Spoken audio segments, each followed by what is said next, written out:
घरेलू gas cylinder और petrol diesel में हुई बढ़ोतरी को लेकर रेपरा क्षेत्र निवासी कांग्रेस सचिव वीरेंद्र द्विवेदी ने प्रतिक्रिया देते हुए भारतीय जनता पार्टी की नीतियों पर सवाल खड़े किए हैं और महंगाई बढ़ाने के आरोप लगाए हैं।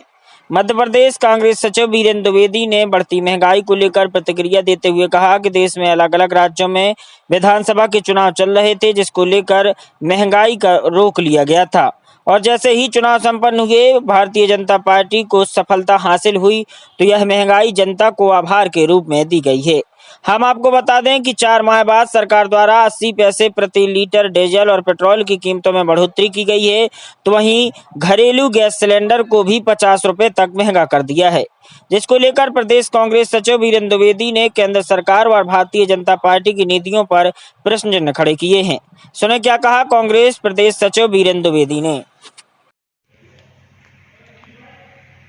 4 महीने के बाद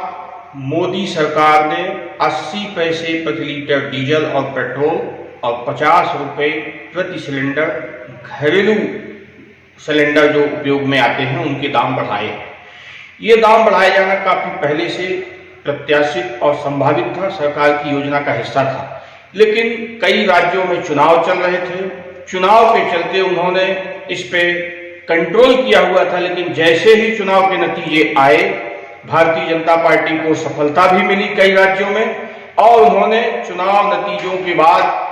आभार के रूप में, धन्यवाद के रूप में महंगाई का तोहफा जनता को एक बार फिर दिया है, जिससे लोगों का बजट बिगड़ेगा, ट्रांसपोर्टेशन के रेट बढ़ेंगे और दूसरी वस्तुओं में महंगाई बढ़ेगी। क्योंकि जब ट्रांसपोर्टेशन के रेट बढ़ते हैं तो हर वस्तु की कीमत पर स्वाभाविक रूप से अंतर आता है। इसलिए मैं यहाँ पर यह कहना चाहता हूँ कि नरेंद्र मोदी की सरकार, इस समय देश में जो चल रही सरकार है, ये आम लोगों के हित में काम करने की बजाय जिन लोगों का तेल का कारोबार है, गैस का कारोबार है, वो उनसे जुड़े हुए हैं,